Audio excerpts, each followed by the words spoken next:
ہے کہ اس آدمی کو ضرور سزا دو جس نے یہ ترمیم کی ہے، لیکن ہم نہیں کرتے، کوئی نہیں نکلے، نہیں نہ نکلے بولے ہیں۔ تو وزیر قانون صاحب کو کیا مصیبت بنی ہوئی ہے نیا فتویٰ دینے کی، کہ ہے کوئی شوق انہیں دینا چاہیے فتویٰ؟ کہتے نہیں مرضیوں میں ہمارے درمیان تھوڑا ہی فرق ہے۔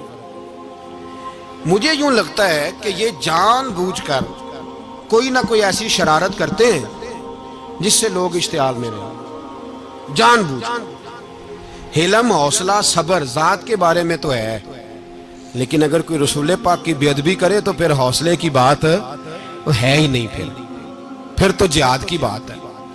اور میں دیانتداری سے مسجد میں باوضو بیٹھ کر جمعے کے دن مشورہ دیتا ہوں حکومت کو اور وزیر قانون کو مشورہ دیتا ہوں کہ نہ فرعون کی حکومت ساری زندگی رہی، نہ نمرود رہا، نہ جاج بن یوسف رہا، نہ یزید رہا، اور یار درباری بن کے حکمرانوں کی چاپلوسی کرتے کرتے تم یہاں تک آ گئے ہو کہ اب نبی پاک کی عزت کو ہاتھ ڈالنا شروع کر دیا ہے۔ اور آپ یقین کریں سیاسی جماعتوں کا اتنا برا حال ہے کہ ان کے لیڈر کے بارے میں کوئی بات کرے تو پاگل ہو جاتے ہیں یہ احتجاج کر کر کے، اور اس نے ڈائریکٹ کہہ دیا کہ ختم نبوت کا مسئلہ ہی کوئی نہیں، جو دین کی بنیاد ہے، کسی کو پرواہ نہیں۔ مجھے تو ان لوگوں کی فکر ہو رہی ہے جن لوگوں نے انہیں ووٹ دیے ہیں، وہ اللہ کو کیا جواب دیں گے۔ اور یہ اللہ ماشاءاللہ ساری سیاسی جماعتیں اس طرح کی۔ اور میرا وزیر قانون صاحب کو بھی مشورہ ہے کہ زندگی بڑی تھوڑی ہے، بڑی تھوڑی، اللہ سب کو معاف کرتا ہے، اپنے رسول کے غداروں کو معاف نہیں کرتا۔ اور یہاں تمہاری گاڑیوں پہ جھنڈے لگے ہوئے ہیں، وہاں بھی تمہارے جھنڈے لگیں گے، پر اس لیے لگیں گے کہ یہ غدار ہیں ناموس رسالت کے، یہ جھنڈے لگیں گے۔ شرم کرو اور ڈر جاؤ، بس کر دو، تمہارے منہ میں اب دانت پورے نہیں رہے۔ کوئی شوگر کا مریض ہے تو کوئی بلڈ پریشر کا، تو کوئی ہارٹ کا، تو کوئی کینسر کا۔ شرم کرو اور اپنی قبر کی بھی تھوڑی سی فکر کرو۔ بتاؤ پاکستان کے کتنے صدر گزرے، وزیر اعظم گزرے، تو ان کی قبریں کہاں ہیں؟ کوئی جاتا ہے ان کی قبروں پہ؟ کسی کو خبر ہے؟ کیوں اپنے لیے جہنم کٹھی کرتے؟ سارا کچھ دنیا داری رہ گئی ہے، سارا کچھ صرف یہی رہ گیا۔ حضرت ابو بکر سردار تھے، حضرت عمر سردار تھے قبیلے، حضرت عثمان سردار تھے، انہوں نے سرداریوں کو ٹھوکر مار کے رسول اللہ کے قدموں میں بیٹھنا پسند کی، سرداریاں چھوڑ کے غلام بن گئے۔ تم سرداریاں بچانے کے لیے رسول اللہ کی غداری کرتے ہو، شرم نہیں آتی؟ اور قوم شکوہ ہے مجھے ان لوگوں سے جو مولوی تو کہہ دیتے ہیں تو سیاست نہ کر، اور کسی سیاست دان کو منع نہیں کرتے کہ جب تجھے سورت فاتحہ بھی نہیں آتی تو تجھے کس نے اجازت دیا اتنی بڑی بات؟ اور میں نے پچھلے جمعے بھی کہا تھا، پھر کہتا ہوں اور آن دی ریکارڈ کہتا ہوں، مرزائی کل بھی کافر تھے، آج بھی کافر، اور قیامت تک، اور جو ان کے کفر میں شک کرے وہ بھی، اور پکا بے ایمان ہے، کافر ہے، وہ وزیر قانون ہو یا صوبائی ہو یا وفاقی ہو۔ من شک فی کفر ہی فقط کفر، جو مرزائی کے کفر میں شک کرے وہ بھی کافر ہے۔ ہمارے رسول آخری رسول ہے، ہم کسی کو یہ اجازت نہیں دیں گے کہ وہ ختم نبوت میں رکھڑا ڈالنے کی کوشش کرے، ہم کسی کو یہ اجازت ہے۔ اور تم نے قوم کو لوٹا، لوٹتے رہو، اب ایمان پہ ڈاکے تو نہ ڈالو۔ تمہیں دولت لوٹ کے پیٹ نہیں بھرا، اب ایمان لوٹنا شروع کر لیا ہے۔ تمہارا فیکٹریاں لوٹ کر، قومی خزانہ لوٹ کر پیٹ نہیں بھرا، بھائی مانو اب دین بیچ کر اپنی حکومتیں پکی کرو گے۔ اور وہ لوگ بھی تیار ہو جائیں جو ان بھائی مانوں کو منتخب کرتے ہیں، ان سے بھی سوال کرے گا ختم نبوت کا موضوع قیامت کے دن کہ تم بتاؤ، ان کو سپورٹ کرتے تھے جو رسول اللہ صلی اللہ علیہ وسلم کے بعد بھی کسی نبی کو نبی ماننا درست جانتے تھے۔ شرم آنی چاہیے، خیال ہونا چاہیے۔ اور میں نے کہا کہ ہمارا دل نہیں چاہتا، آپ یقین کریں، ہمیں شوق ہے جلوس نکالنے کا، تمہارے خلاف باتیں کرنے کا۔ تم نے روز تھرمامیٹر نکالا ہوتا ہے، چیک کرتے ہو کہ ایمان کتنا ہے کتنا نہیں ہے۔ یہ پاکستان اگر صوبہ سندھ ہے تو حضرت عبداللہ شاہ غازی کا ہے، اگر بلوچستان ہے تو حضرت بابا عبد الرحمان کا ہے، اور اگر پشاور ہے تو وہ صوفیاء کا ہے، اور اگر یہ دھرتی پنجاب ہے تو یہ داتا علی اجویری کی ہے، یہ بابا فرید الدین کی ہے، اس میں کسی غدار کو قبضہ کرنے کی اجازت بالکل نہیں ملے گی. اور ہم وہ لوگ بھی نہیں جو چپ کر کے اندر سوتے رہیں, قوم جو کرتی ہے کرتی رہے, ہمیں پرواہ نہیں. نا, ایسی کوئی بات نہیں. کوئی بندہ نہ سمجھے کہ انہیں ہوش نہیں, انہیں پتہ نہیں, ہمیں سارا کچھ ہی آتا ہے. پھر اگر کل کو کوئی ممتاز قادری پیدا ہو گیا تو شکوہ نہ کرنا. کل کو کوئی پھر سے عامر چیمہ نکل آیا تو شکایت نہ کرنا, یاد رکھنا.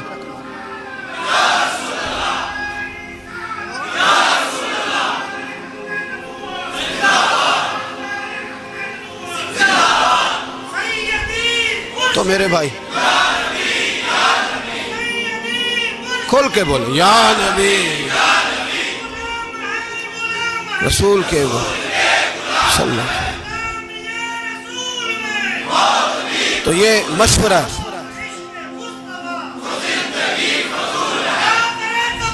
جزاک اللہ. تو یہ تمہیں مشورہ ہے.